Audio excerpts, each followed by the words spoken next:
The people in our graphic novels this month talk a lot about the land and nature and taking care of the things around them and how grateful they are for things like fresh water or food to eat or fish in the streams or animals to hunt. So this week for our craft, we are going to do something similar and honor spring by making some beautiful spring sun catchers. The supplies you will need this week is everything that's left in your bag. You'll need this embroidery thread, the rest of your beads, and these 2 tin pie plates. To get started, grab your embroidery thread and grab a nice long piece and cut it off. Take one of the ends and string on a bead like we did for our empathy bookmarks, and tie a knot around that bead to make sure everything stays on tight. And now you're just going to start stringing some beads onto your thread. You can make a pattern or use a certain color scheme, but for this big one, I just beaded on as many beads as I could.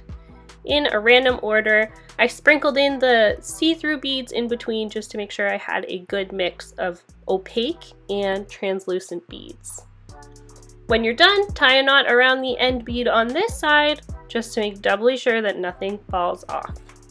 Now take your long string of beads and drop it in your pie plate. Move your string of beads around to make a sort of design in your plate and then set it off to the side. Now we're going to work on our little pie plate. You can see for this one, I chose a specific set of colors, light blues and pinks and purples. Set these beads up into your small pie plate without any string holding them together. And now make sure to open some windows and turn on your oven fan before setting your oven to 425 degrees. We're going to place these on a cookie sheet and put them in the oven for about 20 minutes. After 20 minutes, you'll see that the beads have melted and they look something like this. Take them right outside if you can so that they can cool off outside of your kitchen. Like I said, the bead smell could get a bit strong, and it's just a little more comfortable if they are outside. I placed mine under a little table on my deck just in case any birds flew by. I didn't want them to touch the hot plastic. Leave your beads to cool for a little while, and then when you come back, you'll have something that looks like this. Your beads have solidified into this melty, squiggly pattern, and when you hold it up to the sun, you can see the light shining through the translucent beads that you added on.